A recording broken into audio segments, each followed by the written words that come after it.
Tercer Seminario Notarial Andrés Guacurarí. Organizado por el Colegio Notarial de la Provincia de Misiones.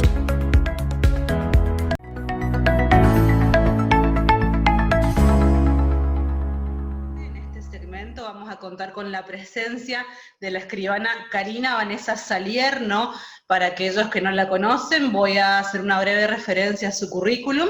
Ella es abogada con orientación en Derecho Notarial, Registral e Inmobiliario, egresada de la UBA con diploma de honor, especialista en contratación y documentación notarial, autora de diversos libros y artículos, sí, presidente de la Comisión de Legislación y Jurisprudencia del Consejo Federal de Notariado Argentino, secretaria del Instituto de Derecho Notarial de la UNA, y ha sido una de las galardonadas con el Primer Premio Internacional por la República Argentina, obtenido en el primer concurso de investigación jurídica de la Unión Internacional del Notariado Latino por el trabajo El Notario, Ciencia, Técnica y Arte al servicio de las personas vulnerables. Así que escribana Salierno, hoy nos va a deleitar con el tema de consentimiento informado en sede notarial. Así que bueno, bienvenida a nuestra provincia de Misiones virtualmente, y bueno, le cedemos la palabra. Hola, buenas tardes a todos, ¿cómo están? Encantada de estar acá con ustedes. María Eugenia, muchas gracias. Agradezco al Colegio de Notarios de Misiones, en representación del presidente. Juan, buenas tardes, ¿cómo va? ¿Cómo andan? Un placer estar aquí con ustedes. Muchas gracias, Karina, por tu participación. Muchas gracias. Me hubiera gustado estar ahí después de ver las imágenes que pasaron. Pero bueno, esperemos que el año que viene podamos... El año que viene te comprometemos. El año que viene podamos hacer alguna jornada, algún evento, porque la verdad que me quedé con ganas de ir para allá. Así que bueno, un placer, ¿eh? Muchas gracias por la invitación. Me imagino que han tenido una mañana fabulosa con los disertantes que tuvieron. Así que bueno, ahora a la tarde vamos a ver un tema muy interesante, muy movilizante, y después van a tener el cierre de lujo. Así que me parece que esta jornada la verdad que es espectacular. Bien, yo tengo que compartir pantalla y tengo inhabilitada la función. Si por favor alguno me puede permitir. Ahí está, Karina. Bueno, muy bien. Ahí estamos. Perfecto. Ahí estamos. Bien. El tema de hoy es un tema que hemos desarrollado en la preparatoria, el encuentro preparatorio para la Jornada Nobeles, y es un tema que venimos desarrollando y estudiando, investigando a lo largo de estos años, a partir de la sanción del Código Civil y Comercial de la Nación del 2015, en virtud de los nuevos paradigmas, ¿no? Los nuevos principios que derivan justamente de la aplicación de nuestro Código Civil y Comercial de la Nación, y obviamente de los tratados internacionales de derechos humanos, a partir de la reforma del año 94. Elegimos el tema como consentimiento informado en sede notarial. En realidad este es el tema general, pero después vamos a ir viendo en particular las aplicaciones que le vamos a dar al tema general consentimiento informado, pero también tenemos que hacer un análisis de cuáles son los fundamentos, o cuál es el piso o la base sobre la cual vamos a desarrollar el tema del consentimiento informado en sede notarial, o por qué estamos hablando en esta oportunidad, a 5 años de la vigencia del Código Civil y Comercial de la Nación, del consentimiento informado en sede notarial. Y uno de los principales, digamos, hitos a partir del cual nosotros desarrollamos este tema tiene que ver justamente con lo que llamamos la constitucionalización del derecho de familia y la necesaria visión constitucional, convencional, que le tenemos que dar a cada uno de los artículos de nuestro Código Civil y Comercial de la Nación, y por ende a cada uno de los casos o requerimientos notariales que nosotros tengamos en nuestra notaría. En principio, la idea fundamental se basa, ¿no?, en esto de la existencia de desigualdades a nivel mundial que tienen que ver con la construcción de la identidad de cada sociedad y de cada cultura. Por eso yo les traigo estas imágenes para interpretar, ¿no?, este tema a lo largo de esta jornada, que tiene que ver con el análisis que hacemos de la sociedad y la propia construcción en virtud de su historia, sus orígenes, su cultura. Y les traigo también 3 reflexiones, ¿no?, para, digamos, disparar un poquito el análisis que vamos a hacer, que tiene que ver con que en este momento nos encontramos enfrente a un cambio sustancial en la manera de ver, ¿no?, las conductas humanas, la sociedad. Estamos en un momento en donde justamente no nos hacemos las mismas preguntas, y no nos tenemos que hacer las mismas preguntas, porque a partir de esta evolución, digamos, convencional del Corpus Juris de Derechos Humanos, las respuestas van a ir cambiando, moldeadas por justamente todo lo que tiene que ver con los derechos humanos fundamentales. Y también, obviamente, como nosotros vamos a ver, materias muy sensibles, en donde va a estar presente este tema del consentimiento informado, que tiene que ver con las técnicas de reproducción humana asistida, tiene que ver con los actos de autoprotección, y obviamente el tema de la identidad, hacer un análisis de algunos conceptos básicos que nosotros los tenemos como incorporados de manera natural, de manera inconsciente, a través de todos los estudios que hemos hecho a lo largo de nuestra vida, de nuestra carrera, ¿no?, los estudios que hemos hecho en Derecho, pero que hoy nos encontramos con una situación en donde esos principios han cambiado, han mutado, se han reinterpretado justamente a la luz de estos nuevos principios que nos derivan de la Constitución Nacional y de los tratados internacionales de derechos humanos. Fíjense cómo ha cambiado y ha evolucionado el concepto de familia. Nosotros tuvimos un código, un importantísimo corpus juris, ¿no?, que fue el Código de Vélez, pero en donde a partir del año 69, que fue el inicio de nuestra codificación, se convalidó jurídicamente el modelo de las relaciones familiares del derecho canónico, ¿no?, una estructura de familia establecida, cerrada, ¿no?, moldeada por determinadas ideas religiosas y por determinadas ideas históricas también, que en ese momento eran compatibles con el desarrollo de esa sociedad. Y se reconoce en ese momento, por sobre todo, y sobre cualquier otra organización familiar, justamente el matrimonio indisoluble, el varón como el jefe indiscutido de la familia, obviamente titular exclusivo de la patria potestad. Fíjense esto de patria potestad y el reemplazo que nuestro Código Civil y Comercial de la Nación hace por responsabilidad parental, esto de marcar justamente lo de la responsabilidad por encima, ¿no?, de esta potestad que se tiene sobre los hijos menores. Y obviamente en 1869 se impuso determinadas restricciones a los derechos civiles de la mujer, consolidando también incluso la diferencia jurídica entre los hijos matrimoniales y extramatrimoniales, con una clasificación que hoy vemos totalmente incompatible con la evolución que ha tenido la sociedad. Y fíjense cómo fue evolucionando este concepto de familia, y esta historia y este punto sobre el cual yo siempre hago hincapié del necesario conocimiento de nuestra historia y de la evolución de los conceptos legales, es necesaria para la interpretación actual de los nuevos requerimientos, porque si nosotros esos nuevos requerimientos los vemos con ojos, con otra estructura, digamos, podemos tener justamente esa contradicción entre lo que nosotros venimos incorporando desde, obviamente, históricamente, desde nuestros estudios, a lo que hoy se nos plantea como requerimiento puntual. Entonces, más allá de compatibilizar o no, con esas ideas, porque esto es lo interesante, que obviamente nosotros no vamos a ponernos a discutir para nada ni de cuestiones religiosas, ni de cuestiones jurídicas, ni de cuestiones políticas, sí vamos a conversar y vamos a poner sobre la mesa las cuestiones jurídicas que objetivamente vamos a analizar a los efectos de cumplir con ese requerimiento, porque los requerimientos están. Entonces, frente a esos requerimientos y a las características justamente de la función notarial, como función social, como función de intérprete de la voluntad de las partes, es necesario que tengamos conocimiento de la posible existencia de requerimientos que no son los requerimientos típicos derivados de una estructura familiar, digamos como familiar base de papá, mamá y los hijos.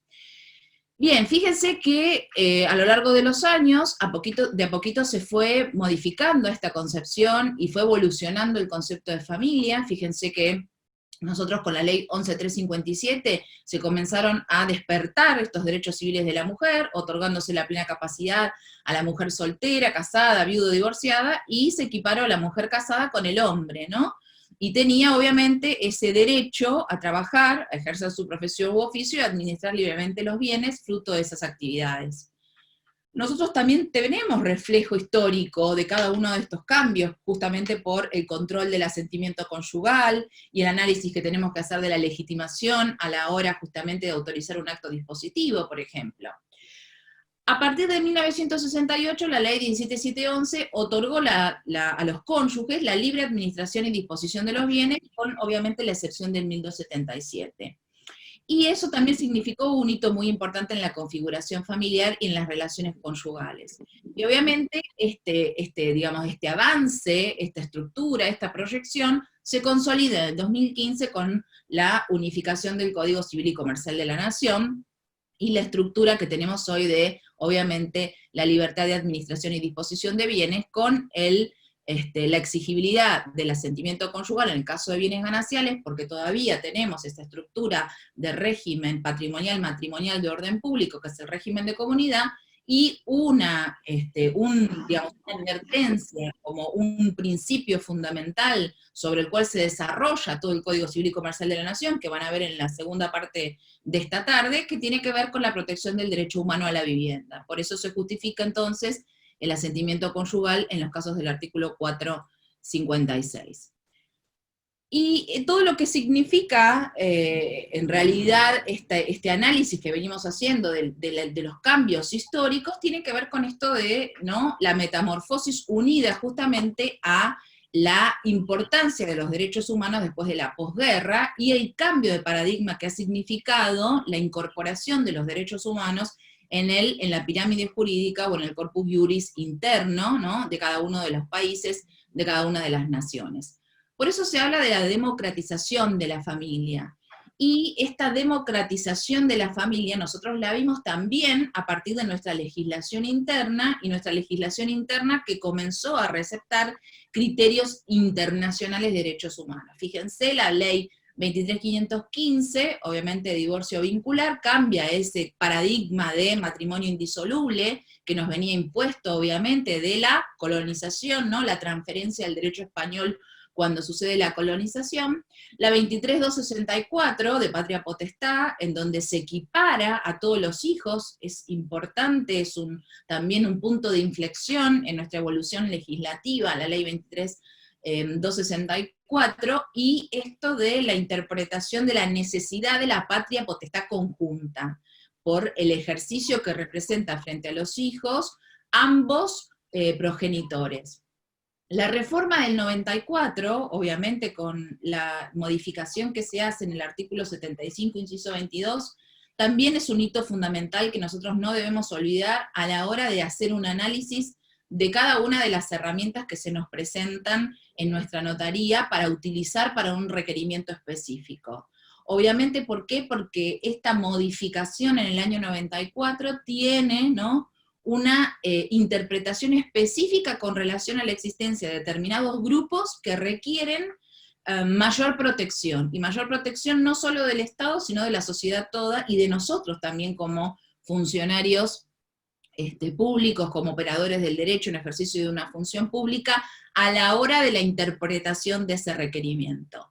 Y obviamente todo lo que tiene que ver con la protección integral de la vivienda familiar comienza, ¿no?, con la reforma del 94, y hoy la vemos ya, tiene carta de ciudadanía en nuestro Código Civil y Comercial de la Nación, a lo largo de todo el articulado con las distintas herramientas de protección de la vivienda, tanto en el caso de acceso a la vivienda, o sea, cómo se llega a ese derecho humano fundamental, como una vez que yo cuento con ese derecho, satisfecha mi necesidad de vivienda, puedo recurrir a determinadas herramientas jurídicas para protegerlas. Fíjense que expresamente el constituyente del 94, tanto en el 75, inciso 22, como inciso 23, reconoce la existencia de determinados grupos, que son los adultos mayores, las personas con discapacidad, también las mujeres, como grupo vulnerable que requiere medidas de acción positiva por parte del Estado, que generen igualdad y no discriminación. Entonces, esto va más allá de la interpretación que se haga política, ¿sí?, o tal vez religiosa de determinadas cuestiones. Es un tema legal. Nuestra Constitución, el constituyente está reconociendo la existencia de personas en nuestro grupo humano que ya presentan, por el solo hecho de ser tales, una situación de vulnerabilidad. Es decir, no tienen las mismas herramientas que otras personas para ejercer en plenitud sus derechos. Y también todo este análisis que venimos haciendo en materia de evolución legislativa tiene que ver con la finalización de una estructura de progreso que lleva al análisis de cada una de las herramientas con esta perspectiva, es decir, la perspectiva pro persona. Siempre que yo analizo una situación, un caso en particular, un requerimiento, tengo que tener en consideración que la perspectiva de análisis tiene que ser pro persona. Esta perspectiva pro persona es más grande que el principio pro persona, ¿sí? En realidad incluye un montón de otros principios fundamentales que tienen que ver con la buena fe, con el dinamismo, es decir, la seguridad jurídica seguridad jurídica dinámica antes de la seguridad jurídica estática, la interdependencia entre los derechos civiles, políticos, económicos, sociales y culturales, el análisis de la perspectiva de género, la cosmovisión de los pueblos originarios, el interés superior del niño, la autonomía de la vejez, la autonomía y los ajustes razonables en las personas con discapacidad. Todos estos principios son los principios que se conjugan, se interrelacionan, forman una red de protección que tiene como fin último justamente la protección de las personas más vulnerables. Fíjense que desde el año 1979 se analiza esta concepción de vida familiar como una estructura dinámica, ¿no?, caracterizada por el pluralismo, por la tolerancia, por el espíritu de apertura, y que la familia puede no tener, ¿no?, un origen biológico, un hecho biológico, sino que los vínculos jurídicos están determinados o condicionados por la cultura de cada una de las sociedades. Entonces, esto de la interpretación de cuál es la evolución de la vida familiar atada a el progreso de determinada sociedad, la forma de vivir en cada cultura, en cada etnia, ¿no?, en cada espacio en donde se desarrollan determinados roles de cuidado. No es lo mismo el análisis que podemos hacer en algunas provincias de nuestro país que en otras provincias que están limitando con otros países en donde las costumbres son muy arraigadas. ¿Qué pasa con todo lo que tiene que ver con digamos, la idiosincrasia de los pueblos originarios, en donde presentar determinada herramienta jurídica va o choca en contra de su cultura, digamos, de sus ideas, de su idiosincrasia? Entonces, este es el análisis que nosotros tenemos que hacer a la hora de elegir una herramienta jurídica para un requerimiento específico que nos hagan. Otro de los temas fundamentales sobre los cuales nos tenemos que parar a la hora de la interpretación de las normas es la necesaria redefinición de los conceptos clásicos que veníamos estudiando y veníamos acompañando el desarrollo del Código Civil de Vélez Arfiel. Y esto es básicamente la ruptura del binarismo entre capacidad e incapacidad. Es decir, nosotros antes nos manejábamos en una estructura, y yo siempre digo que a nosotros nos gusta manejarnos en esta estructura segura, ¿no? Teníamos taxativamente establecidos cuáles eran los casos de incapacidad, entonces era muy simple decir, bueno, estaba taxativamente establecida la incapacidad y las situaciones de capacidad como regla general.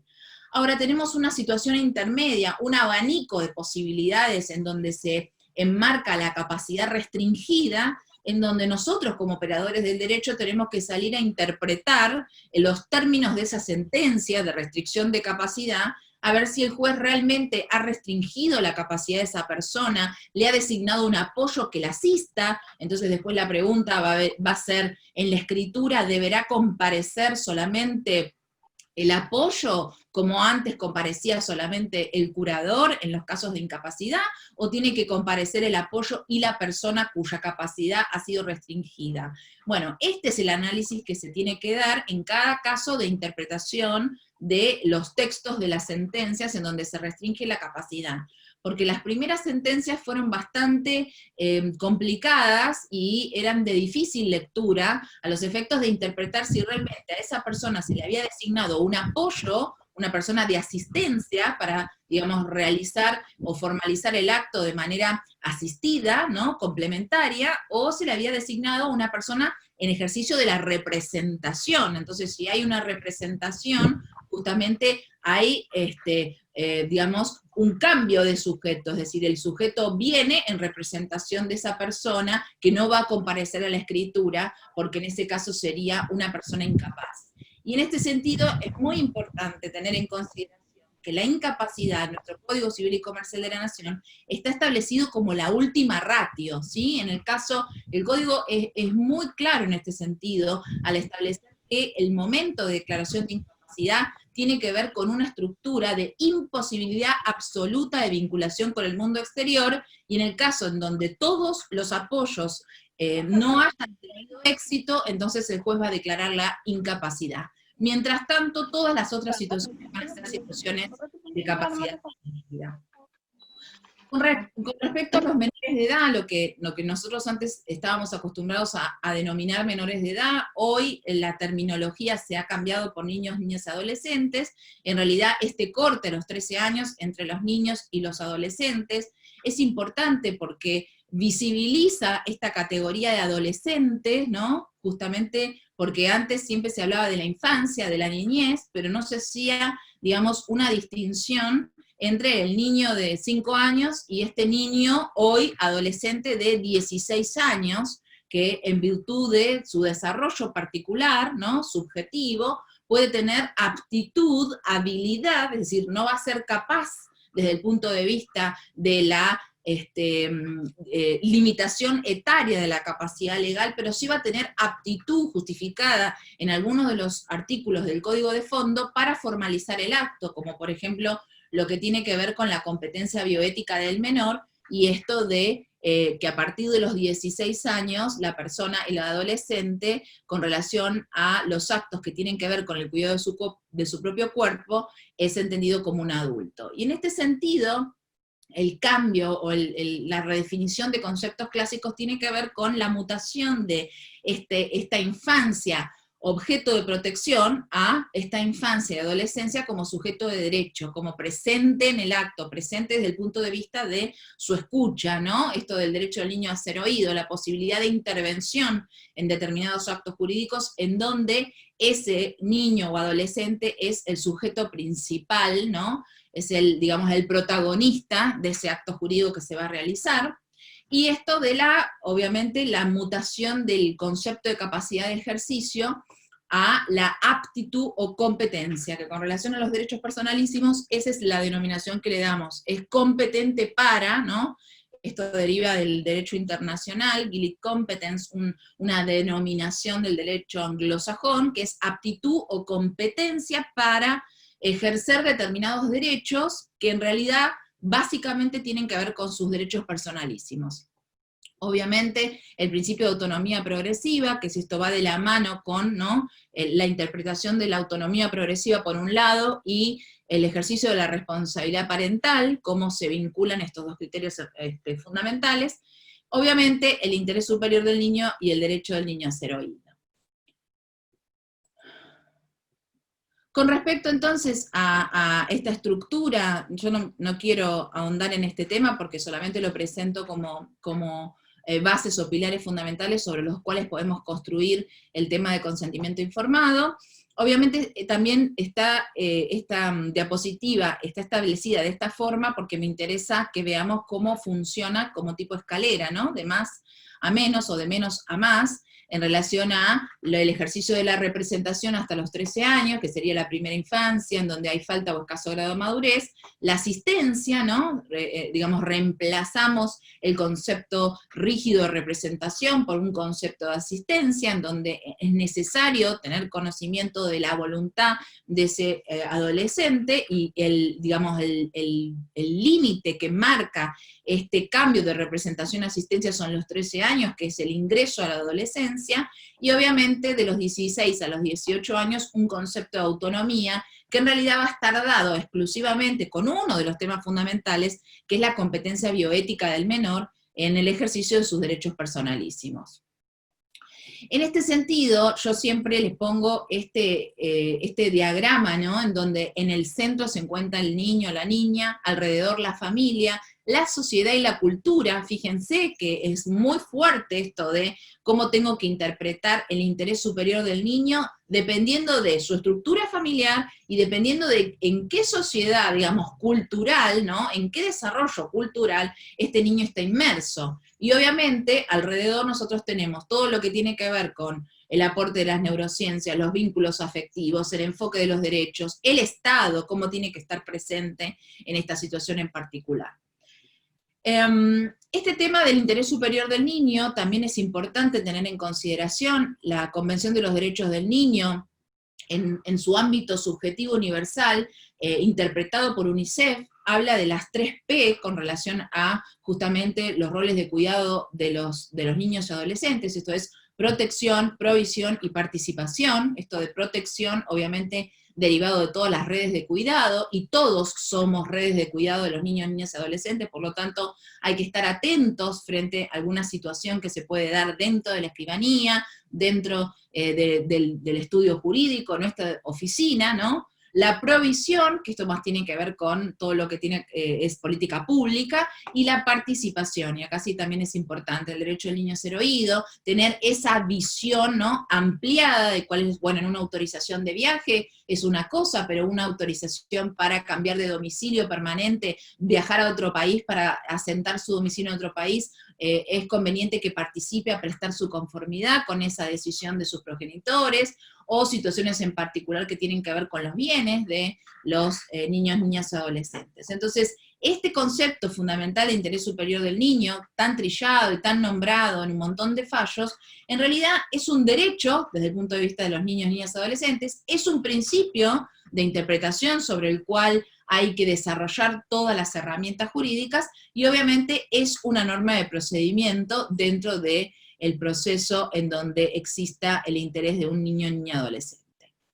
Bien, acá yo les pongo el consentimiento previo, libre e informado, enmarcado en este módulo de autonomía de la voluntad, igualdad, libertad y dignidad humana. Estos derechos fundamentales derivados de la condición de ser humano son los que nos van a justificar, ¿no? El consentimiento previo, libre e informado para los actos que nosotros vamos a ver a continuación. Y como decíamos, los fundamentos de este consentimiento previo, libre e informado tiene que ver con el desarrollo de los derechos humanos. Fíjense que en el Tribunal Constitucional Español define a la dignidad humana como un valor espiritual y moral inherente a la persona, que se manifiesta singularmente en la autodeterminación consciente y responsable de la propia vida, y que lleva consigo la pretensión al respeto por parte de los demás. El derecho de la persona a diseñar su proyecto de vida es una manifestación propia de la dignidad humana. Y esto de diseñar su proyecto de vida me parece muy importante, porque vamos a hacer justamente hincapié en el rol notarial en el diseño del proyecto de vida. Y antes de introducirnos en este tema puntual, no quiero dejar de nombrarles cuáles son las funciones constitucionales de la dignidad humana. Es decir, este principio, este derecho que todo ser humano tiene por el solo hecho de ser tal, que es el respeto a su dignidad, tiene funciones constitucionales, legislativas, ordenadoras, temporales, esenciales, integradoras, limitadoras y libertarias. Justamente el reconocimiento de la dignidad humana es básicamente reconocimiento de la libertad de diagramar su propio proyecto de vida.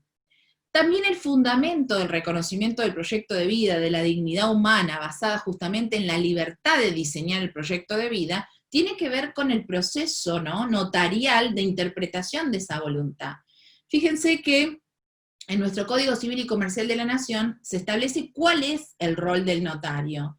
Y el código dice, el notario debe calificar los presupuestos y elementos del acto y configurarlo técnicamente por los siguientes motivos. La intervención de agentes públicos en general y de escribanos en particular ha sido impuesta por la ley para acompañar al ciudadano en la ejecución de actos legislativamente seleccionados con la finalidad de conferirles legalidad, validez y eficacia.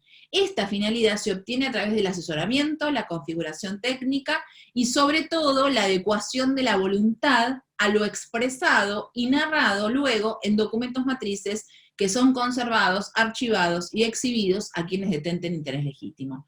Este es el resumen del proceso, la actividad, el ejercicio de la función notarial, y es muy importante porque está reconocido por el propio legislador, es decir, el propio legislador es el que está manifestando por qué determinados actos deben ser celebrados por escritura pública, o por qué determinados actos por qué en determinados actos debe intervenir un escribano público, porque son actos especialmente seleccionados por la ley para acompañar al ciudadano en esos momentos más importantes en lo que venimos hablando de la elección de su propio plan de vida.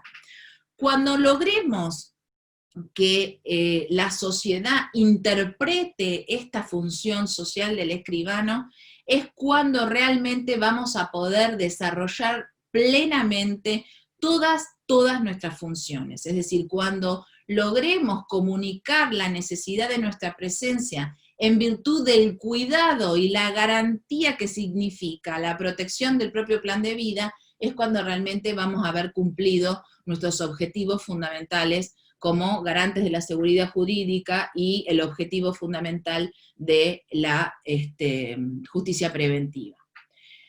Obviamente, no podemos dejar de decir que los fundamentos también tienen que ver con una estructura internacional, es decir, nosotros estamos enmarcados dentro, ¿no?, de una estructura internacional que sigue determinadas reglas, y gracias a esta estructura internacional y estas reglas que derivan básicamente de la historia, ¿no?, de la historia del nacimiento de la función notarial, tiene que ver justamente con una estructura de derecho grecorromana, que se diferencia fundamentalmente del derecho anglosajón o del common law, en donde en estos casos cada notariado miembro de la Unión Internacional del Notariado respeta determinados principios, más allá de la diversa, ¿no?, idiosincrasia y cultura que puedan tener cada uno de esos países miembros.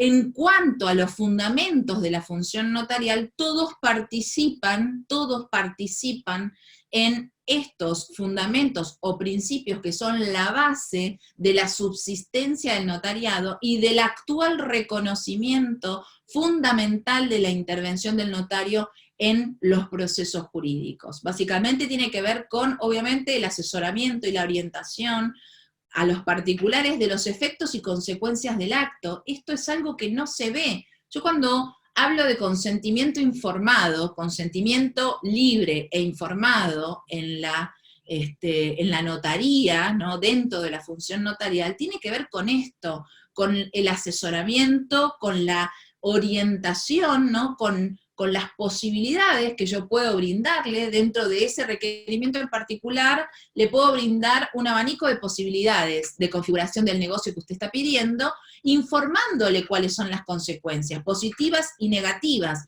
consecuencias en vida, consecuencias post-mortem, consecuencias con relación a su núcleo familiar, consecuencias con relación a los acreedores, consecuencias con relación al Estado. Fíjense la cantidad de fines, de objetivos que perseguimos con ese asesoramiento y la cantidad de objetivos que perseguimos con nuestra intervención. Entonces, es fundamental tener en consideración que ese consentimiento libre e informado no va a ser tal si previamente no hay un agente, como es el notario, que pueda realizar esta información, este asesoramiento particular en cada uno de los pasos. Es un profesional independiente que ejerce una función indelegable, obviamente, por eso también hay cuestiones en donde no nos podemos negar si no hay una causa justificada. Cada una de nuestras leyes notariales establecen donde nosotros podemos negar nuestro ministerio, porque tenemos alguna causa justificante de denegación, pero si no, no nos podemos negar, y es indelegable. Entonces, esto hay que tenerlo en cuenta y en consideración cuando tal vez hay algunas cuestiones también, ¿no? Políticas, religiosas, que impiden el análisis de ese requerimiento en particular desde una perspectiva de los derechos humanos. Obviamente, la pertenencia a la organización, colegiada desde el punto de vista de la necesaria supervisión del ejercicio de la función, muy importante tener en cuenta todo lo que tiene que ver con la responsabilidad derivada del ejercicio de la función notarial, y esto que también es importante, que estamos obligados a guardar el secreto profesional. Somos como una base de datos enorme, de datos súper sensibles, que están amparados por el secreto profesional. Ese también es un punto importante sobre el cual no tenemos que perder de vista la función del notario. Fíjense que en el año 2011, en la Unión Internacional del Notariado, se desarrolla, se crea, se comienza a trabajar con la Comisión de Derechos Humanos. Y tiene como fin fundamental la Comisión de Derechos Humanos fomentar el desarrollo y la promoción de la imagen de notario garante de los derechos de la persona humana. Esto que yo les decía, necesitamos fomentar la promoción de esta imagen, porque si ustedes se ponen a analizar digamos, las redes sociales o en los diarios, en el noticiero, siempre la figura del escribano es una figura fría, es una figura que busca o que persigue el rédito económico, y nunca, nunca nos van a vincular con esta garantía de la intervención cerca de los más vulnerables. Este es un problema de comunicación muy grave que nosotros tenemos. Hay una película que ahora están pasando en Netflix, muy interesante para ver, no me acuerdo cómo se llama, vi un pedacito porque me lo compartieron en un grupo, y la verdad que es lamentable cómo se muestra frente a la sociedad, en una película muy sensible, que es, si alguno que está presente se acuerda del nombre, me lo pueden compartir, así sabemos todos, porque la verdad que no me acuerdo cómo se llama, pero es un tema muy sensible que tiene que ver con actos de autoprotección, ¿no? De directivas anticipadas para justamente, tiene que ver con muerte digna, tiene que ver con una situación de enfermedad, con una situación muy complicada de salud, y la necesidad de recurrir a un escribano en un tema puntual. Bueno, frente a esa necesidad se muestra, ¿no?, la institución notarial como fría, distante, buscando el rédito económico, formalista. Esta es la visión que nosotros tenemos que cambiar de la sociedad que tiene hacia nosotros. Esta es la visión que tenemos que cambiar. Recordar a los notarios que en su función notarial tienen por misión la prevención de conflictos y defensa del equilibrio contractual. Esto también a veces va en contra, ¿no?, de lo que se persigue por parte de otros profesionales del derecho, porque hay otros profesionales del derecho que viven del conflicto. Entonces, intervenir nosotros implica esa pacificación que luego va a tener como consecuencia la inexistencia del conflicto. Pero bueno, en realidad, a nivel mundial, y este es un tema que también tenemos que desarrollar, tanto nosotros como escribanos, como nuestros, por ejemplo, colegas abogados, hay una idea mundial de una justicia restaurativa, de resolución pacífica de controversias. Entonces, esta idea mundial de cambiar de la patología o del conflicto a la pacificación es una idea que tenemos que respetar. Entonces, si es una idea que tenemos que respetar, la obligación nuestra es pacificar los conflictos. Hacer respetar los derechos de la persona humana, por ser relevantes, obviamente, del derecho contractual. Fomentar la creación de legislación y reglamentación tendiente a la prevención de litigios y dificultades contractuales. Esto es muy importante. A veces cuando nosotros hacemos la presentación de algún proyecto o generamos alguna vinculación con alguna organización, nos preguntamos, pero qué raro que el notariado se interese en este tema en particular, pero por supuesto que sí nos vamos a interesar en la modificación del código de fondo con relación a actos de autoprotección, nos va a interesar todo lo que tiene que ver con técnicas de reproducción humana asistida, por supuesto que sí nos van a interesar estas cuestiones, porque tenemos mucho para dar. El problema es que no sabemos ni nosotros mismos, ni nuestras instituciones, ni los de afuera, todo lo que nosotros tenemos para dar, todo lo que nosotros podemos ayudar y coadyuvar a la pacificación de conflictos y a la resolución del propio plan de vida de cada una de las personas. Y acá les traigo un concepto que también me parece fundamental, que es el proyecto de vida. Esto que venimos desarrollando, la dignidad, la libertad, es lo que nos va a permitir el desarrollo de nuestro propio plan de vida. Yo quiero vivir de esta manera, yo quiero dejar directivas anticipadas que establezcan determinadas cuestiones en caso de que yo no me encuentre capacitada para resolver. Y esta es mi voluntad y quiero que sea respetada. Entonces, la función notarial está destinada a ser garante, no solo de los aspectos patrimoniales, y este taller, esta jornada, este encuentro, nos va a movilizar no en los aspectos patrimoniales, sino nos va a movilizar sobre todo del proyecto de vida de la persona, ¿eh? Entonces, es la libertad actuante en el mundo exterior, esto que yo pienso sola, ¿no? En mi notaría, encerrada en un lugar en donde tal vez estoy proyectando como quisiera, en el caso de cuando sea adulta, o si tengo alguna cuestión, algún accidente, o alguna enfermedad. Bueno, esto que yo estoy elaborando en mi interior, lo voy a poder exteriorizar a través de un acta de autoprotección, a través de directivas médicas anticipadas. Y en el momento que exteriorizo mi voluntad, es cuando la dignidad y la libertad aparece. Es en ese momento cuando yo puedo, por eso es muy importante en estos casos de diseño del plan de vida, que le demos el lugar importante y relevante que interesa, que es el tiempo que la persona tiene que tomarse para proyectar su propio plan de vida. Entonces, vienen, nos hacen la consulta, le decimos, bueno, vaya a su casa, piense, escriba y tráigame esa minuta, ¿no? O ese escrito en donde usted ha manifestado, porque ese acto de poner en palabras los pensamientos también es una forma de liberarse y poder escribir, ¿no? ¿Qué pasa cuando yo ya no esté? ¿Qué pasa cuando yo me muera? Esto de empezar a poner sobre la mesa las cuestiones del testamento, las cuestiones de la planificación sucesoria, las cuestiones que tienen que ver con esto que vamos a ver de directivas médicas anticipadas. El diseño que realiza cada persona respecto de su existencia a partir del reconocimiento de sí mismo como ser temporal. Esto es importantísimo también, es todo un proceso interno que lleva a la proyección del plan de vida. Y fíjense qué rol fundamental tenemos nosotros como receptores de ese proceso o ese plan de vida.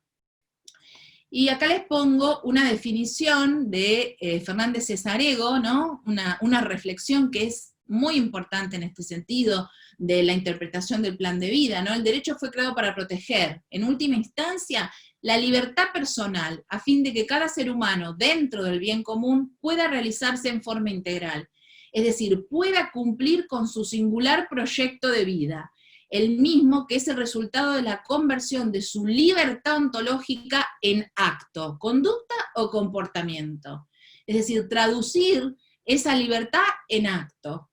Lo mismo cuando nosotros en la Comisión de Legislación del Consejo Federal tuvimos oportunidad de analizar un proyecto en relación a directivas anticipadas. Qué importante es la directiva médica anticipada o el acto de autoprotección antes de la internación de un adulto mayor en un geriátrico o en una clínica. Qué importante es ese momento en donde pueda manifestar todo esto que tiene que ver con su dignidad, con su autodeterminación, en ese momento en donde, digamos, el bien más preciado, que es su libertad, va a ser coartado en un lugar en donde tal vez nunca quiso estar, ¿no? Lo van a alejar de su familia, lo van a alejar de su hogar, lo van a alejar de su lugar en donde ha, digamos, desarrollado sus raíces, y lo van a poner en un lugar en donde supuestamente lo van a cuidar y van a atender de la mejor manera posible en sus últimos días. Bueno, pero qué mejor que en ese momento, en donde más se está coartando su libertad, se pueda expresar y en un acto de autoprotección pueda otorgar su consentimiento libre e informado de cómo quiere que pasen esos días. Fíjense que el proyecto de vida, digo, ¿no?, se dirige al futuro, se decide en el presente y se despliega en el transcurrir del tiempo. Otorga sentido a la existencia del ser humano, permite... Ah, hay un micrófono abierto, perdón. Bien. A ver si se pueden apagar los micrófonos, porque hay uno abierto que está... Bien. Entonces, en la intervención, en los principales actos de la vida privada de la persona, en el proyecto de vida de cada uno, está el notario.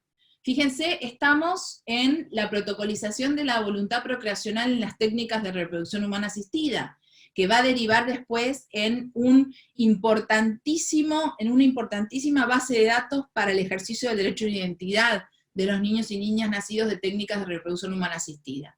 En el reconocimiento de la afiliación extramatrimonial, el artículo 571.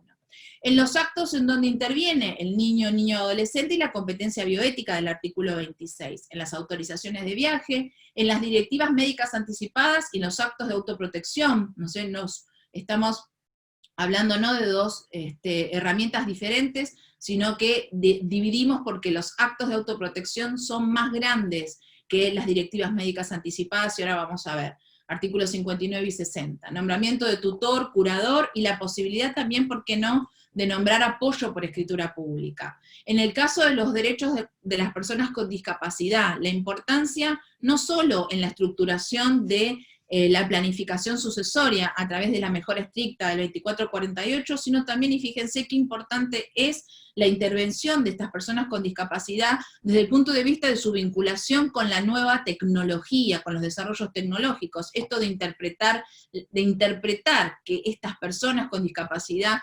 representan, ¿no?, se representan como una categoría, como un colectivo vulnerable frente al desarrollo tecnológico. La planificación en el régimen patrimonial matrimonial, porque intervenimos en las convenciones matrimoniales prenupciales, y esta intervención lo que hace justamente es eso que decíamos, advertir sobre las consecuencias, ¿no?, consecuencias positivas y negativas, consecuencias valiosas o disvaliosas, con relación a la vida, ¿no?, de esos cónyuges, y también después del fallecimiento.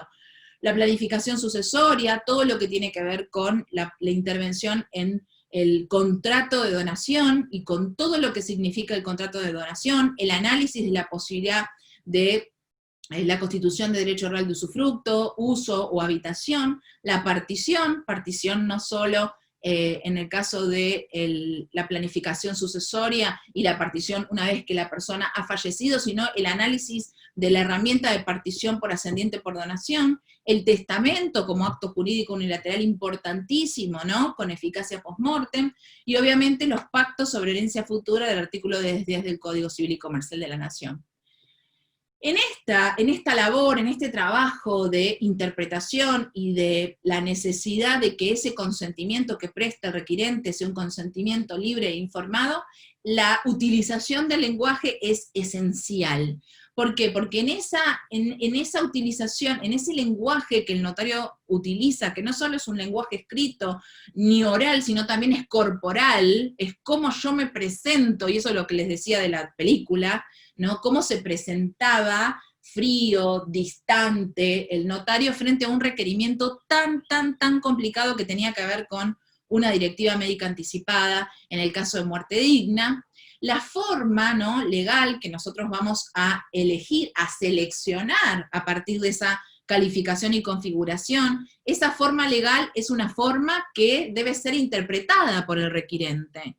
Obviamente, en esta función social nosotros tenemos que visualizar e individualizar la vulnerabilidad del requirente. No es lo mismo explicarle lo que significa un convenio regulador, una convención matrimonial prenupcial, a una persona que tiene determinado desarrollo a nivel educacional, como otras personas que no lo tienen, o personas que tienen, digamos, son profesionales y personas que no lo son, personas que son de un determinado, puede ser también que no tenga nada que ver pertenecer a una clase social, porque tal vez en un tema en particular como es lo que tiene que ver con las directivas médicas anticipadas, es totalmente independiente de la clase social, el conocimiento no de las posibilidades que se tiene en materia de proyectar su plan de vida para un caso de la propia incapacidad o falta de discernimiento. Y obviamente la utilización del lenguaje claro. Esto de la utilización del lenguaje claro tenemos que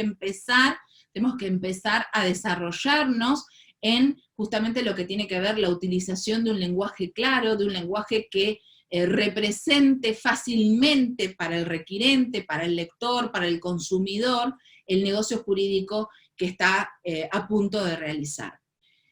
Y uno de los puntos sobre los cuales el consentimiento previo libre informado tiene lugar preeminente es en las técnicas de reproducción humana asistida. Ustedes saben bien que a partir de la reforma del 2015, nuestro Código Civil y Comercial de la Nación recepta como tercera fuente filial las técnicas de reproducción humana asistida.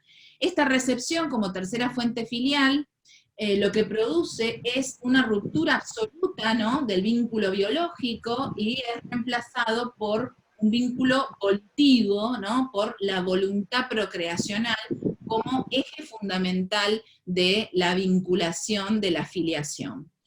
La voluntad procreacional es obviamente la fuente de la filiación por técnicas de reproducción humana asistida, es decir, que en ese caso la filiación va a corresponder a quien desea llevar adelante el proyecto parental, y esto es lo que veníamos hablando, el propio proyecto, el propio plan de vida.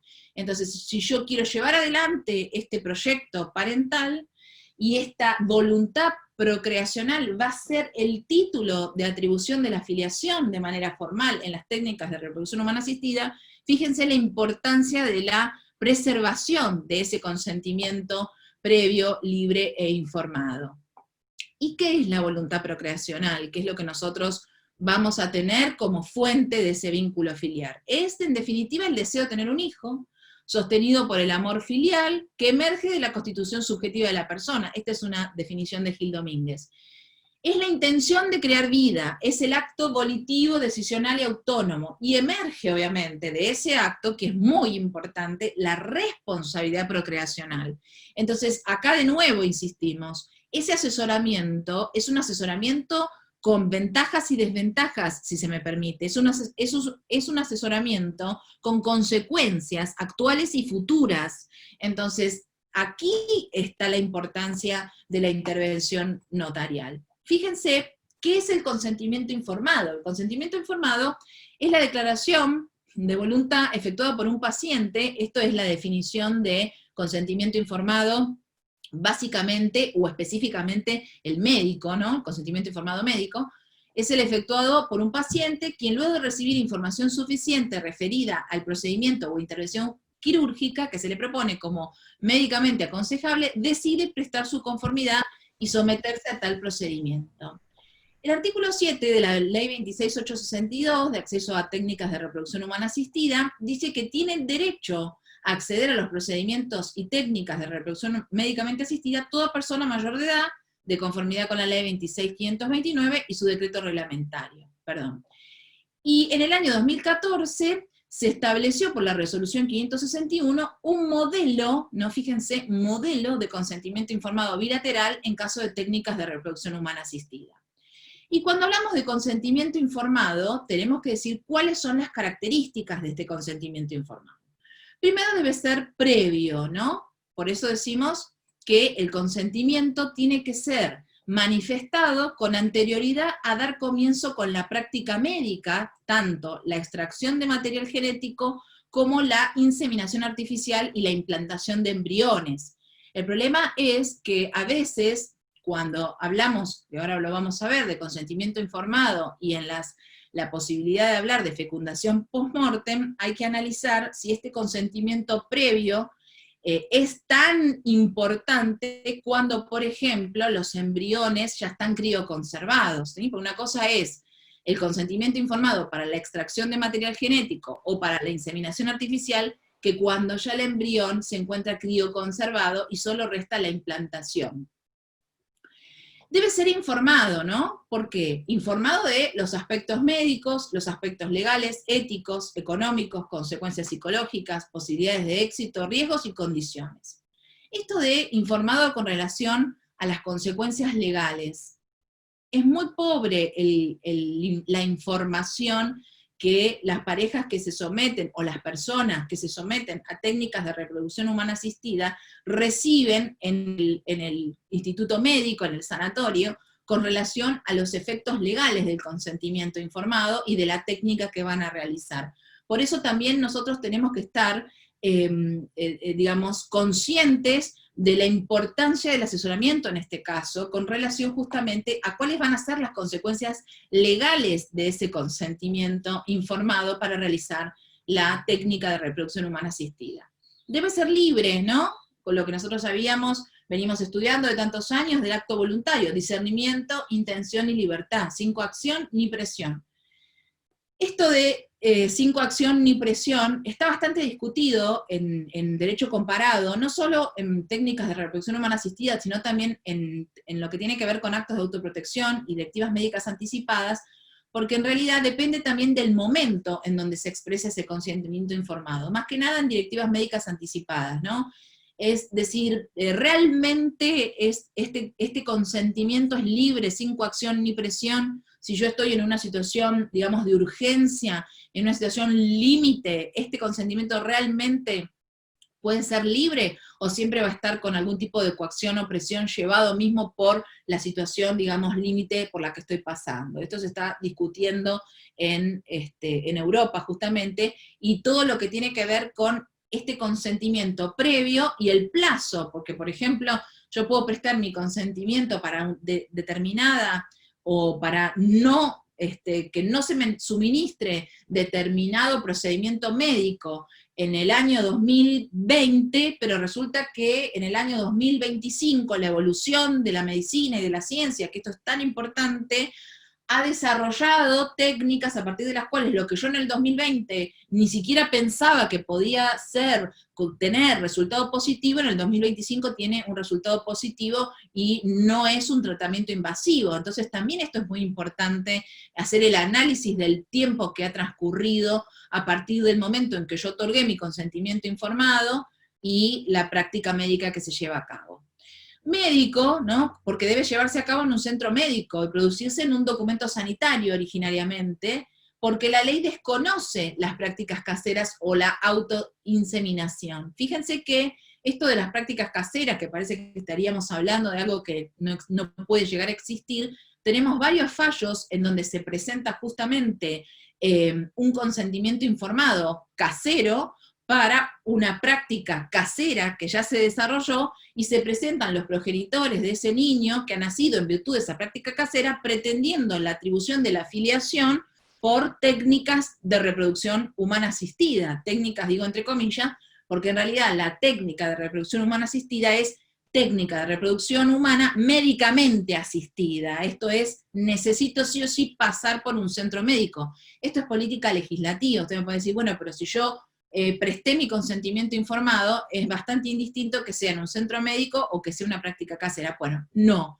Tiene que ser en un centro médico y producirse dentro de un documento sanitario para que eso, protocolizado e inscripto, luego sea la causa fuente de la filiación por técnicas de reproducción humana asistida.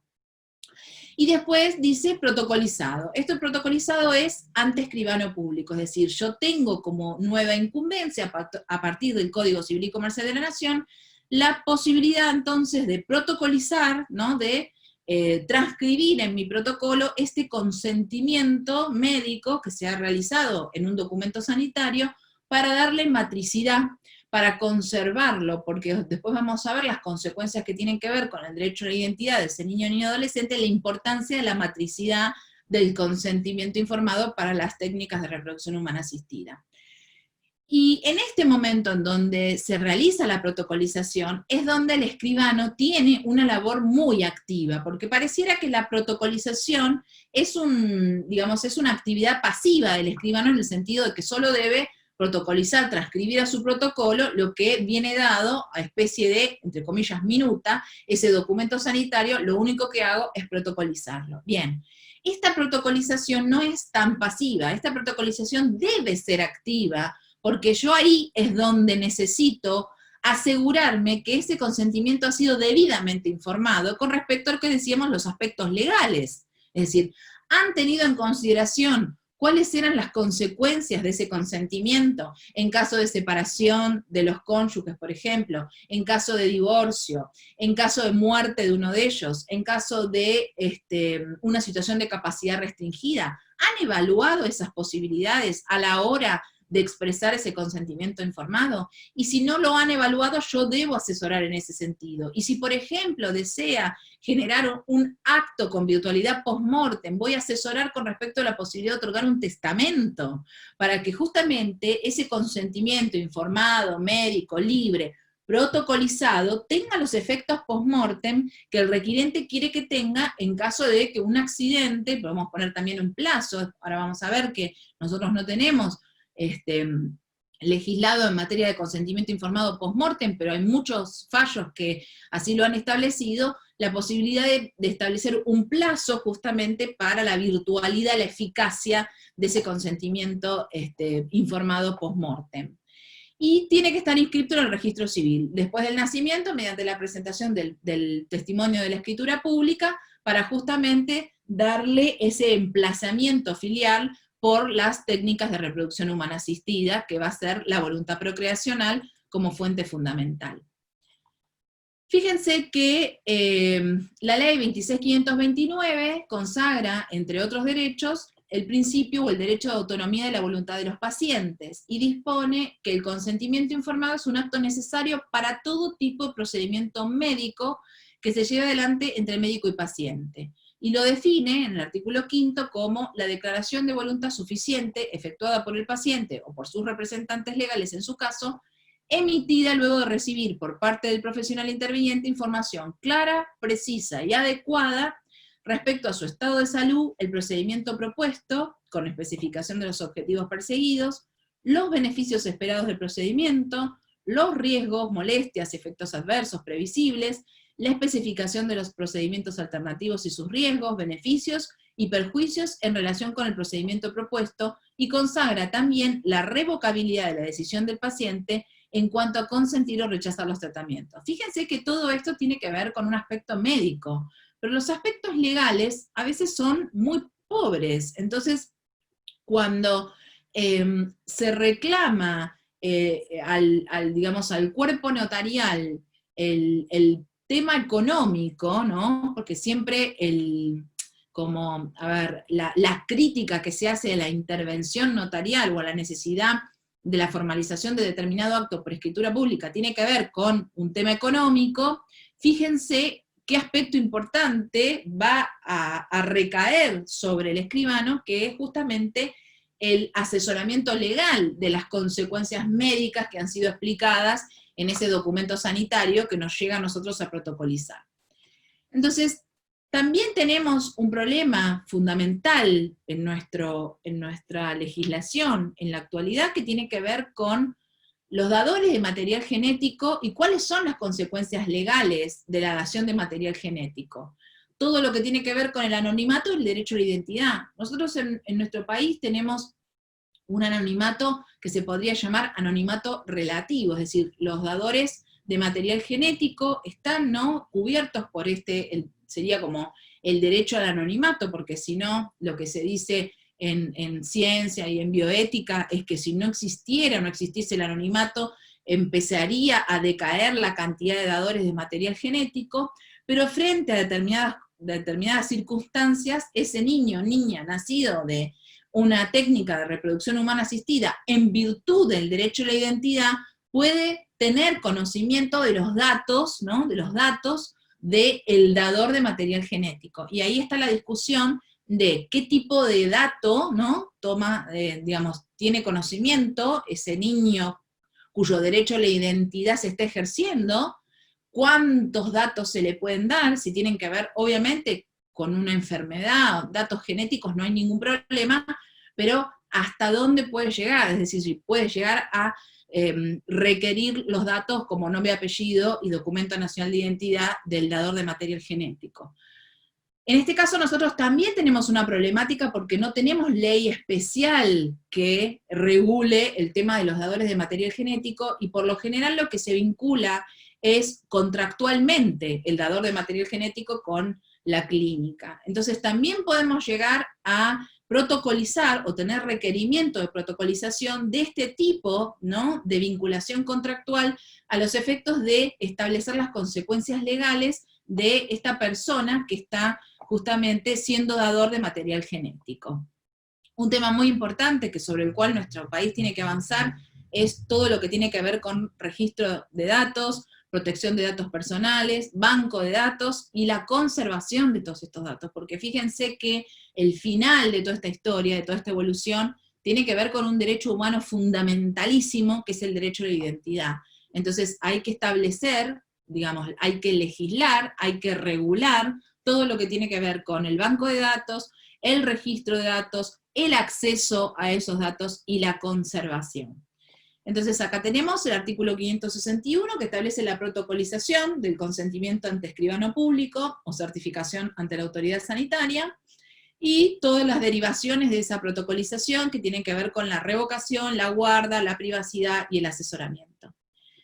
Fíjense que con relación a la renovación y la revocabilidad, lo que se dice es que cada vez que se utiliza el material genético, en su caso para la cesión de la crioconservación o la utilización para la investigación, que esto, a ver, puede sonar, por eso yo digo, tenemos que hablar de estos temas objetivamente basados en las normas jurídicas y desprovistos de cualquier impronta religiosa o política, desde el punto de vista de que lo que está pasando con relación a el material genético crioconservado o los embriones crioconservados, que tampoco tenemos regulación al respecto, y esto es, ¿qué pasa si la pareja se divorcia y hay un conflicto en cuanto a quién va a pagar, si van a seguir pagando la tasa de crioconservación de los embriones? ¿Y qué pasaría, o si pueden preestablecer, si se puede preestablecer en el convenio regulador? Fíjense todas las aristas de este tema, ¿no? Frente a un divorcio en el convenio regulador, si podemos preestablecer qué vamos a hacer, o sea, cuál es la voluntad con relación a esos embriones crioconservados. ¿Y qué pasa si uno de ellos fallece? Frente al fallecimiento de uno de ellos, ¿qué pasa con esos embriones crioconservados? Si hay voluntad procreacional post-mortem o no, o durante un tiempo, un plazo sí y después no.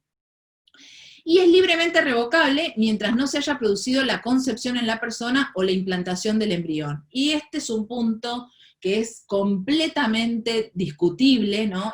La discusión doctrinaria se basa entre el derecho a la vida, porque obviamente va a tener que ver justamente con cuál es la concepción de la persona que cada uno de nosotros tengamos, cuándo inicia la vida, porque si nosotros decimos que esos embriones crioconservados ya hay vida, entonces yo no puedo decidir sobre la vida de otro. En este caso, si yo decido sobre la vida de otro, ahí va a haber un conflicto fundamental que voy a tener que resolver antes de la interpretación que haga de la posibilidad, ¿no?, de la cesión de esos embriones crioconservados o la utilización para la investigación. Y si no, del otro lado de la biblioteca me van a decir, bueno, esto sin perjuicio de que tengas este material crioconservado, hasta la implantación del embrión no se considera que existe una persona que no haya o no haya vida, digamos, independientemente de eso, pero la existencia de la persona a partir de la implantación, entonces estamos hablando que si no fue implantado ese embrión, el derecho a la intimidad de cada uno de los progenitores daría, digamos, causa a la posibilidad de la decisión de la cesión de esos embriones crioconservados o la crioconservación durante un plazo y luego su eliminación o la utilización para la investigación. Fíjense que esto es muy complejo, es muy complejo. El tema es que lo complejo y lo controvertido desde el punto de vista doctrinario, político, religioso, no nos puede impedir su no regulación, porque el problema es que los hechos esto sucede, es decir, las conductas, la sociedad empieza a reclamar regulación porque los contratos y los consentimientos y estas vinculaciones se van dando en los hechos. Sí, yo creo que estoy muy complicada con el tiempo. No sé si quieren que corte y empecemos con las preguntas, o no sé, a ver, tengo acá. Yo sé que tenemos tiempo hasta las 16:30, así que no sé cuánto le estará faltando, creo que venimos bien. Yo estoy controlando, hasta ahora preguntas o levantadas de mano no hay. Sí, muchísimos agradecimientos y felicitaciones por su exposición, que es impecable. Bueno, entonces vamos, está bien, vamos a, de todas maneras, esperen, les quiero decir una cosa muy importante. El PowerPoint se los voy a dejar y siempre está mi email disponible para todos. Cualquier pregunta o consulta que tengan me la hacen llegar sin ningún problema. Vamos a adelantar un poquitito hasta así, en estos 15 minutos que tengo, vamos a ir con un tema muy interesante.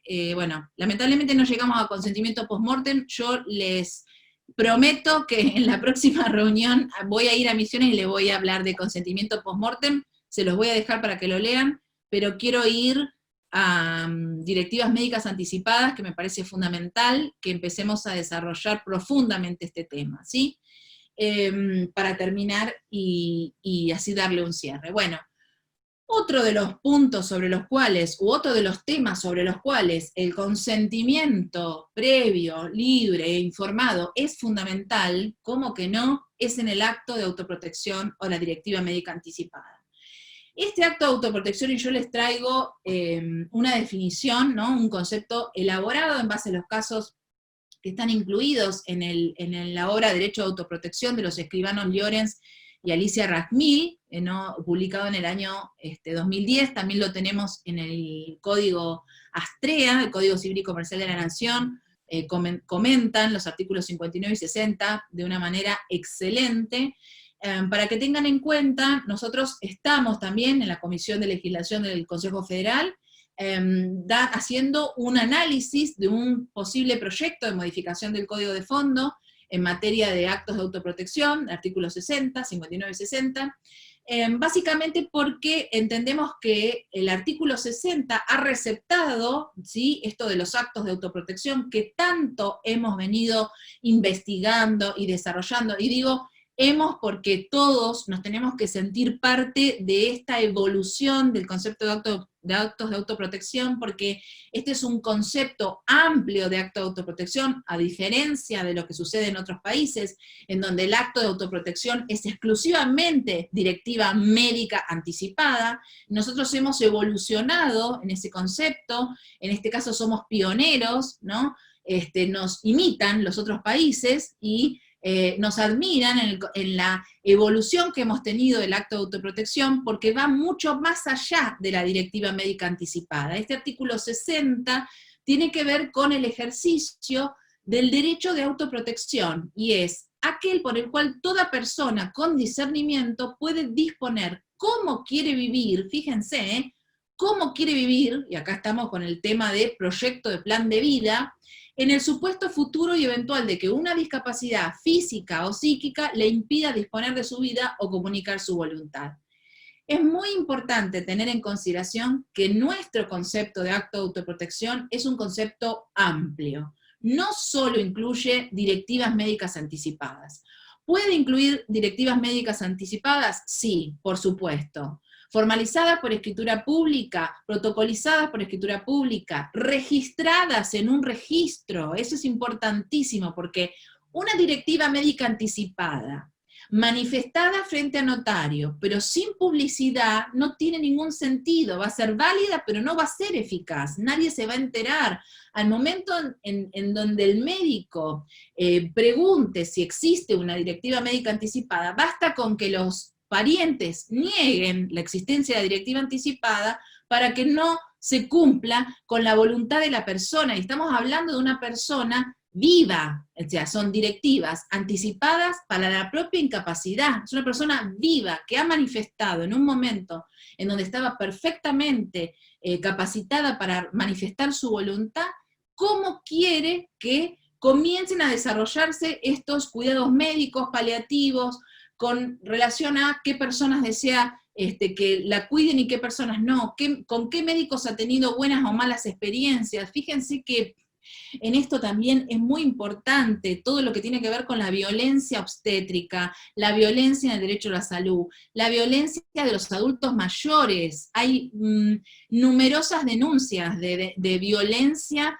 médica hacia adultos mayores. Entonces, qué importante es que en ese momento, en esa directiva médica anticipada, nos pueda explayar sobre la mala experiencia que ha tenido con determinado médico, de determinado hospital, de determinada clínica, porque justamente tiene que ver con la dignidad, con la libertad, con esto que hablábamos, con el establecimiento de su propio plan de vida, de su proyecto, cómo quiero vivir, ¿no? ¿Cómo quiero vivir? Esto es muy importante. Entonces, este consentimiento previo, libre o informado, en el acto de autoprotección, tenemos que protegerlo. Tenemos que hacerlo incumbencia notarial casi exclusiva, porque obviamente la forma escritura pública no es, digamos, obligatoria, no es sine qua non, no es ad solemnitatem. La forma escritura pública nosotros la recomendamos porque justamente tiene que ver con esta intervención de asesoramiento y tiene que ver con esto de preocuparnos por su publicidad, por crear un registro. Por lo general, la mayoría de los colegios de escribanos de nuestro país tiene un registro de actos de autoprotección, entonces el notario autoriza la escritura de autoprotección y la manda a escribir al registro que está en su propio colegio. Y luego, y esto también, hay que hacer una red interconectada, ¿no? Una red de cuidado interconectada con el Poder Judicial. En todos los casos en donde exista, por ejemplo, un proceso de restricción de capacidad, el juez debe pedir informe al registro de autoprotección. En las clínicas también deben pedir informe sobre la existencia de directiva médica anticipada. Por eso también el registro tiene que tener en consideración si existe o no existe directiva médica anticipada. En todo caso puede generar como una inscripción en el caso de que el acto de autoprotección contenga o no directivas médicas anticipadas, en el caso de que contenga directivas médicas anticipadas para técnicas de reproducción humana asistida, porque fíjense que tal vez la persona está inmersa en un proceso, ¿no?, de técnica de reproducción humana asistida, y en realidad lo que quiere es prever que cualquier situación, que puede ser una situación totalmente temporal, por un accidente, pueda dificultar ese proceso, que se sabe que a veces tal vez esos procesos son largos, y son procesos en los cuales es necesario intentar más de una vez para que tenga éxito. Entonces fíjense la importancia de este instrumento que tenemos, en el cual tenemos que seguir desarrollando, que tenemos que seguir insistiendo, tenemos que seguir comunicando, asesorando, porque tal vez las personas no lo requieren por falta de conocimiento. Entonces, lo primero que nosotros tenemos que hacer es asesorar acerca de la existencia de esta herramienta, y después tenemos que asesorar al colegio, a nuestro colegio, a la institución a donde pertenecemos, en la necesidad de la creación de registros. Y después tenemos que hacer esa vinculación con el Poder Judicial, para que justamente se vincule con el registro del Colegio de Escribanos y pueda obtener información. Y fíjense que también el Consejo Federal Notarial Argentino tiene una base de datos unificada a nivel nacional, así como lo tiene de testamentos, lo tiene de directivas médicas anticipadas, entonces, o actos de autoprotección. Entonces, en ese caso también, es independientemente, porque tal vez yo puedo decir, bueno, pero resulta que formalicé el acto de autoprotección en la provincia de Buenos Aires y me voy a vivir a otra provincia, bueno, voy a tener dificultad, voy a tener que volver a autorizar el acto, voy a tener que volver a otorgar este acto, y bueno, en realidad si nosotros tenemos un sistema interconectado, ¿no?, a nivel nacional, esta información, hoy con la tecnología, que esta es la herramienta, ¿no?, esta es como el objetivo, para que nosotros podemos utilizar la tecnología en favor del ejercicio de la función notaria. Bueno, bien, como complemento de registro, como base de datos, como publicidad, es fundamental tener en consideración la necesidad de la publicidad. Y fíjense, yo acá les pongo cuáles son los antecedentes o los fundamentos de estas directivas médicas anticipadas, que tienen que ver con fundamentos constitucionales convencionales y con todos los tratados internacionales de derechos humanos, en donde el derecho de autoprotección en realidad es de autorregulación de mi plan de vida, y volvemos sobre lo que empezamos a discutir hoy, empezamos a desarrollar hoy, es la autorregulación del plan de vida, tiene rango constitucional. Entonces, antes del 2015 me acuerdo que en las directivas médicas anticipadas o en los actos de autoprotección hacíamos como capítulo 1 y poníamos todos los antecedentes de derecho internacional o de tratados internacionales de derechos humanos sobre los cuales nos asentábamos para después autorizar el acto de autoprotección, porque no lo teníamos expresamente en el Código de Fondo. Hoy lo tenemos expresamente en el Código de Fondo, en el artículo 60. El tema es que entendemos que se ha quedado corto, el artículo 60 se ha quedado corto, entonces por eso pregonamos por una posible futura hipotética modificación que amplíe derechos y no restrinja en el sentido de que lo está haciendo el artículo 60, porque no se condice con lo que tiene que ver con el derecho convencional constitucional. Bueno, fíjense. Por otro lado, fíjense que, y esto es interesante, les traje una definición de Gersi que me parecía muy importante, porque yo en mi explicación hago mucho hincapié a la autonomía de la voluntad, hago mucho hincapié a la autorregulación, ¿no? A la dignidad, a la libertad. Pero también tenemos autores del otro lado en donde hablan que en estas situaciones, y era lo primero que habíamos marcado con respecto a las consecuencias legales, y esto de si realmente este consentimiento es libre, no está coartado por ninguna situación de límite, ¿no? Situación límite de enfermedad. Bueno, Gersi dice, la decisión del paciente no es consentimiento, fíjense, es asentimiento por la situación de vulnerabilidad en la que se encuentre. Por ende, se puede concluir que hay una excesiva enfatización de la autonomía de la voluntad. Es muy interesante la crítica que hace Gersi, pues a mí me gusta mucho siempre estudiar con las dos posturas, ¿no? Porque vamos viendo cómo en realidad las diferentes interpretaciones nos dan la pauta de que es necesario siempre estudiar más, porque siempre tenemos que buscar más herramientas para justificar la decisión. Entonces, en este caso, cuando nosotros vemos que él nos está marcando la situación de vulnerabilidad de la persona que presta su consentimiento, justamente ahí es donde tenemos que fundamentar la mayor intervención notarial. ¿Por qué? Porque si yo estoy en una situación de vulnerabilidad, que me la está reconociendo el propio Gersi, entonces yo requiero de la función de un agente, que no puede ser en el ámbito de la clínica médica, a los 5 minutos antes de internarse, bueno, situaciones ilógicas, en donde antes de ingresar al quirófano me hacen firmar el consentimiento informado, pero ¿en qué cabeza cabe que yo pueda, en esos 10, 15, media hora antes de tomar la decisión de la realización de una práctica o no, tener ese consentimiento libre, informado, sin coacción, etc.? Entonces también está para pensar hasta dónde vamos a enfatizar la autonomía de la voluntad cuando nos colocamos en situación de vulnerabilidad. Y cuando nos colocamos en situación de vulnerabilidad es donde se dispara la necesidad de un tercero imparcial, la necesidad de un tercero que vele por los derechos de esa persona en situación de vulnerabilidad. Bien. Y bueno, y finalmente les dejo estas preguntas, ¿no? A mí me gusta siempre terminar con alguna pregunta, porque estos temas son temas para seguir desarrollando, para seguir investigando, y los invito a todos justamente a desarrollar estos temas, porque obviamente tienen que ver con la garantía de los derechos de las personas más vulnerables.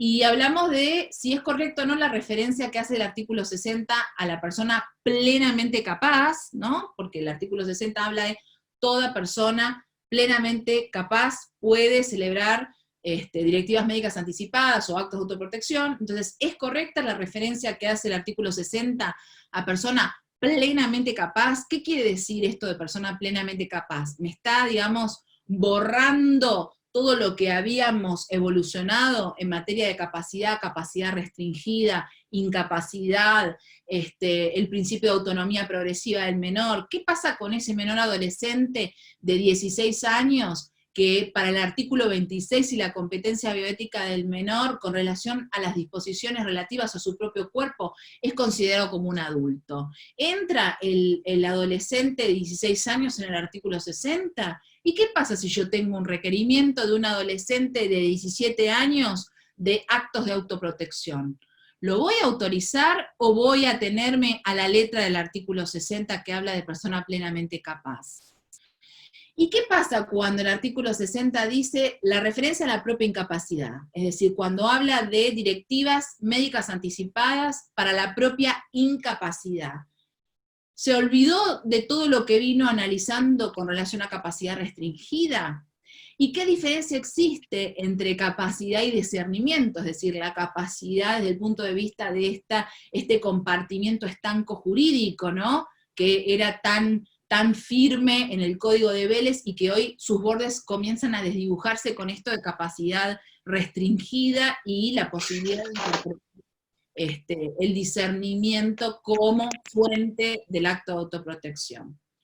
Y, bueno, para finalizar, todo lo que tiene que ver con poder o mandato preventivo, que también va a estar dentro o enmarcado en un acto de autoprotección, y qué relación, y esto para pensarlo también, para reflexionar nosotros, ¿no? Cada vez que tengamos un requerimiento de este tipo, qué relación puede existir entre el acto de autoprotección y el testamento, siempre que tenemos un requerimiento para una voluntad testamentaria, siempre recomendamos justamente asesorar con respecto a los actos de autoprotección, porque son complementos en este plan de vida, en esta planificación, ¿sí? Que en realidad es una planificación extrapatrimonial. Nosotros venimos desarrollando hace muchos años la planificación patrimonial, y esto es planificación extrapatrimonial.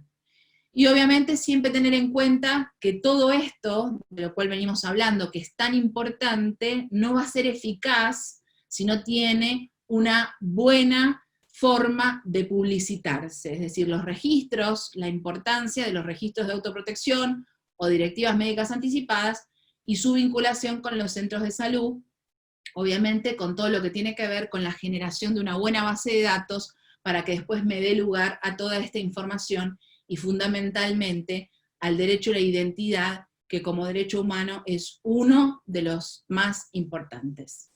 Bueno, muchas gracias, perdón porque les pido perdón porque quiero contar una cosa, y ya termino, me desenchufo.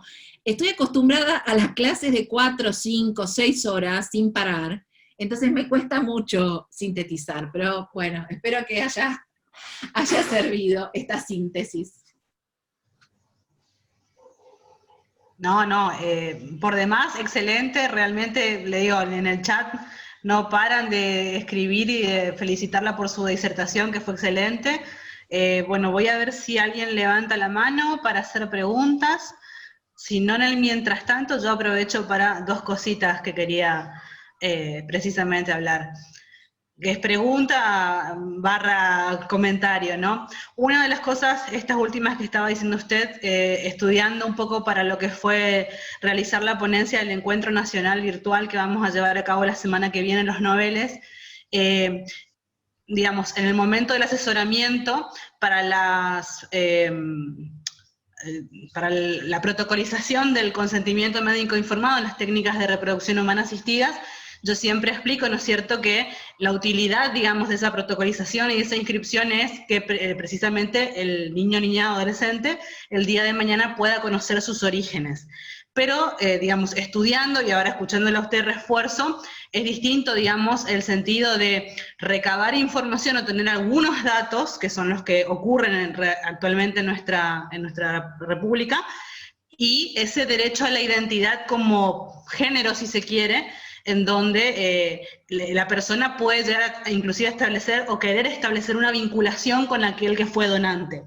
Entonces me parece muy importante hacer hincapié o reforzar la idea de que en realidad, al menos hasta ahora, y hasta tanto no haya una regulación concreta, la posibilidad de conocer en relación a algunos datos o alguna información con respecto a ese donante anónimo. Es así, ¿no es cierto?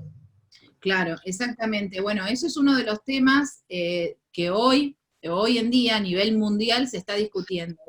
¿Qué hacemos con el derecho a la identidad y el anonimato del donante? Porque justamente el anonimato del donante es uno de los puntos sobre los cuales permite la donación de gametos, porque si no fuera así, es decir, el donante quiere tener su derecho al anonimato, porque si no fuera así, no sería donante. Y esa es una de las críticas a las proyecciones de modificación con relación al anonimato, ¿no? Dice, bueno, si ustedes van a modificar y van a ampliar el acceso a los datos absolutamente, o sea, no solo datos genéticos, porque obviamente si hay una situación de peligro, una situación de salud, de enfermedad, obviamente voy a poder acceder a esos datos genéticos, ¿no? De vinculación, qué sé yo, temas de tratamientos para el cáncer, o lo que tenga que ver con alguna compatibilidad genética en una situación de trasplante, digamos, hay un montón de situaciones en donde el acceso a esa información obviamente va a poder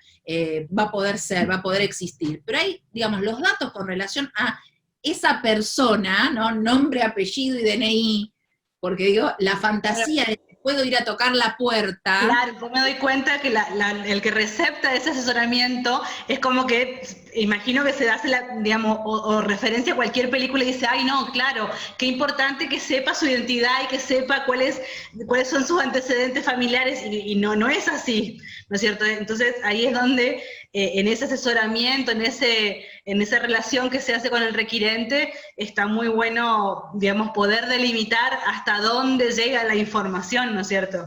Exacto, nosotros tenemos anonimato relativo. Lo que digo es que hay muchos países que tienen totalmente liberado el acceso, y no hay ningún... Especialmente en Europa.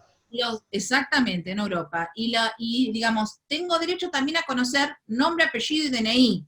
Lo que pasa es que está regulado y ya, digamos, culturalmente, y ese es otro tema, ¿no? Que yo creo que todos estos temas tienen que ver con una evolución social y cultural, no es tan fácil, y esto de que siempre decía Aida Kemelmacher, la doctrina de Piccoli Pasi, los pasos pequeños, yo tengo que dar pasos pequeños, yo no puedo pretender que en el 2015 regulemos las técnicas de reproducción humana, que ya fueron una revolución y que tenemos doctrina que está en contra de regular las técnicas como tercera fuente filial.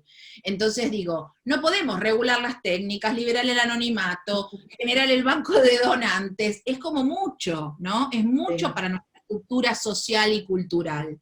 Entonces vamos de a poco, pero lo importante, y esto a mí me parece fundamental, es que nosotros, como escribanos, no podemos desconocer estos temas. Frente a un requerimiento, no podemos decir, como, no, voy haciendo la lista, no hago sociedades, no hago actas, no hago fideicomisos, ¿no? Entre comillas, no hago, pero digo cómo se escucha, no.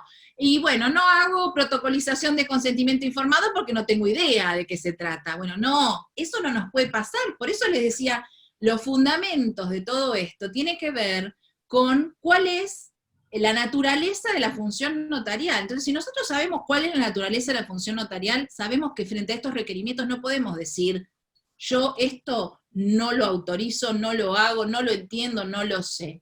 Es el mundo jurídico que se nos vino. 2015, estamos en el 2020, 5 años para poder estudiar y analizar estas situaciones. Así que me parece muy importante que hoy por lo menos nos vayamos con esa inquietud de conocer que existen otros requerimientos más allá de la compraventa y la donación. Existen otras posibilidades, existen los actos de autoprotección, existe la protocolización de las técnicas de reproducción humana asistida, existe la posibilidad de que nos soliciten una protocolización de un contrato de gestación por sustitución. Entonces vamos, que tenemos que ponernos al día con todo esto, de la mano de todo lo que también tenemos que ponernos al día con relación a la tecnología. Entonces yo, También podemos estar 3 horas hablando de, ¿no?, el desarrollo tecnológico y la función notarial. Entonces, fíjense todas las aristas, tenemos un mundo por delante.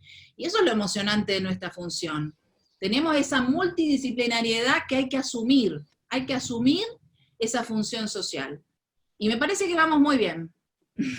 Bien, y con respecto brevemente, por lo menos, a un tema que no llegó a desarrollar, que es digamos, paternidad post-mortem, si se quiere. También tuve una situación así en donde, a ver, el procedimiento acá en las clínicas, ¿no es cierto?, es primeramente suscribir el consentimiento para someterse al tratamiento de reproducción humana asistida, luego la criopreservación, y en el caso de que se hayan criopreservado los embriones, después vendrá la transferencia.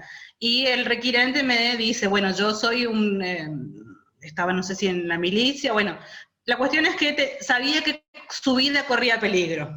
Entonces me dice, yo quiero que mi esposa el día de mañana, si yo no estoy lo mismo, logre hacerse la transferencia. Yo le explico, bueno, si usted no me firma el consentimiento de transferencia, ese consentimiento, o sea, no existir su firma, lógicamente no podrá quizás hacerse.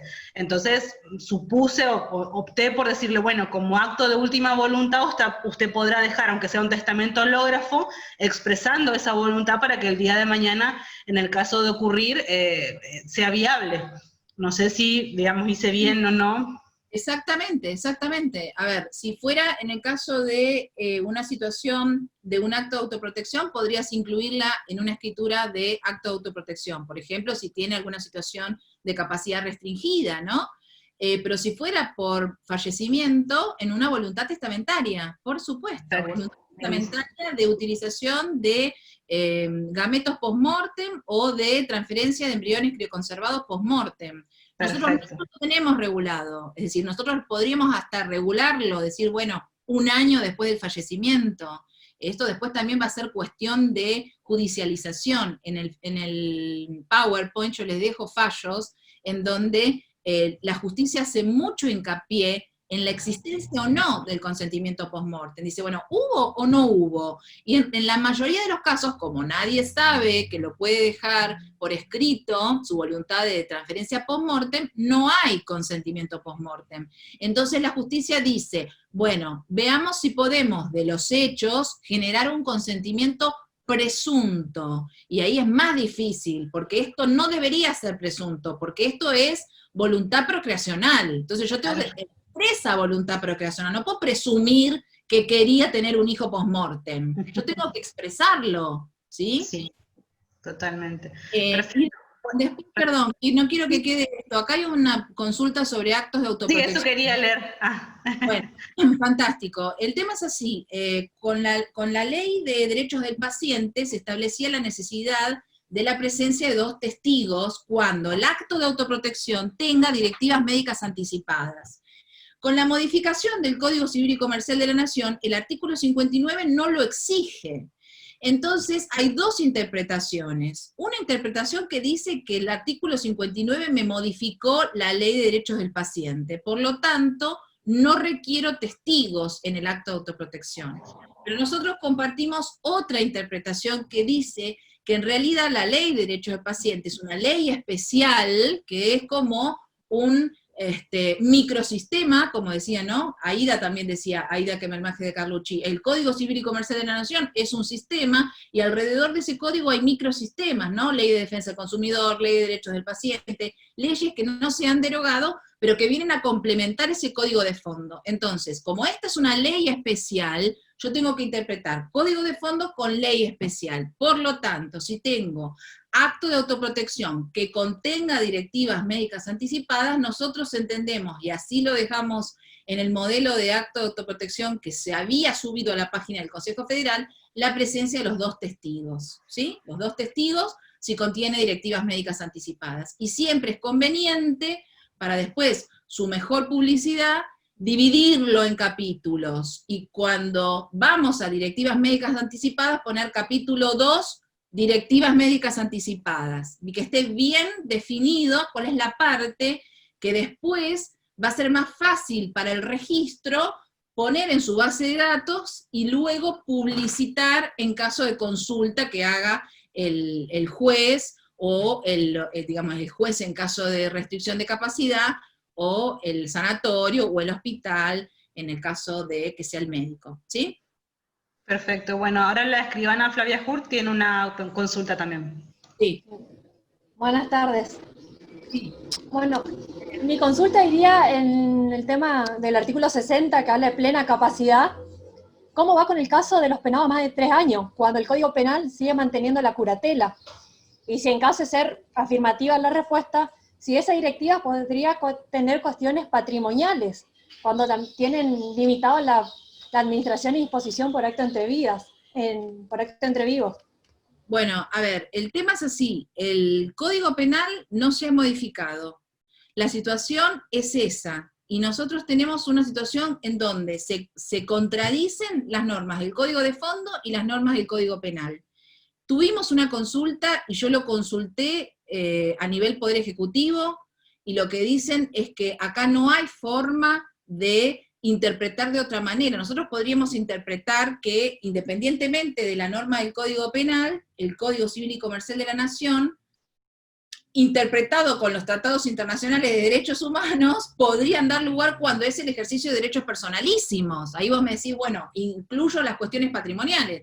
Si yo saco las cuestiones patrimoniales, podría llegar a ser una interpretación por sobre el Código Penal basada en los tratados internacionales y llegar a permitir, autorizar, o sea, otorgar a esta persona penada por más de 3 años el acto de autoprotección. Pero si nosotros vamos a la estructura legal, a la interpretación de la norma como está hoy, primero el 60 va en contra de toda la evolución, me dice plenamente capaz, me deja afuera un montón de situaciones en donde yo, por interpretación del título preliminar del Código Civil y Comercial de la Nación, podría entrar. Y después tenemos el Código Penal que me lo prohíbe. Entonces la situación es que no puedo autorizar el acto.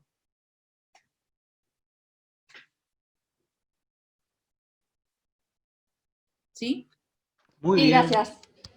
De nada. Muy bien, Karina. Muchísimas gracias. Ocupamos de más tu tiempo ya en esta tarde, así que un tema interesantísimo que lo tenemos que seguir. Yo hablando con María Eugenia le decía, se escucha muy poco, así que es muy bueno que comencemos a través de estos seminarios a capacitarnos en este tema tan interesante y obviamente con la forma tan clara y brillante que lo hiciste hoy a la tarde con nosotros, así que te agradezco de forma particular tu tiempo y tus ganas para esta tarde.